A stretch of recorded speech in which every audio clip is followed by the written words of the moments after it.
দুনিয়া কত ক্ষমতাধর লোককে মাটির নিচে ফালায় দিছে, দুনিয়া কত সম্পদওয়ালাকে মাটির নিচে ফেলে দিছে, দুনিয়া কত সুন্দরী নারীকে মাটির নিচে ফালায় দিছে। আজ আর চেহারা নাই, আজ আর রূপ নাই, আজ আর যৌবন নাই, আজ আর ক্ষমতা নাই। এমনও বাদশাহ ছিল পৃথিবীতে যার হাতের আঙ্গুলের ইশারায় মানুষের গর্দান উড়ায় দিত, যার হাতের ইশারায় উঠত মানুষ, বসত মানুষ। আজ সেই বাদশারা নাই, আজ আর ক্ষমতাধর লোকরা নাই, আজ সম্পদওয়ালারা নাই। দুনিয়া কাউকে থাকতে দেয় না, এই দুনিয়ায় কেউ থাকতে পারবে না। যত জুলুমবাজ আছে, যত অহংকারী লোক আছে, সবাইকেই পৃথিবী ছেড়ে চলে যেতে হবে। যে আল্লাহ তাআলা আমাদের সৃষ্টি করেছেন তার ইবাদত করার জন্য, সে আল্লাহ তাআলার ইবাদত ভুলে গিয়ে আমরা কি করতেছি ভাই?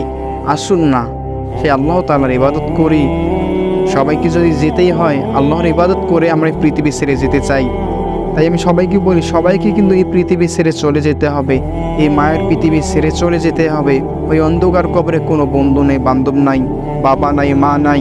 আপনি আজকে যাকে খুব ভালোবাসতেছেন, কালকে আপনি যখন মারা যাবেন আপনার কিন্তু এই ভালোবাসার মানুষ আপনার সঙ্গে আপনার কবরে যাবে না।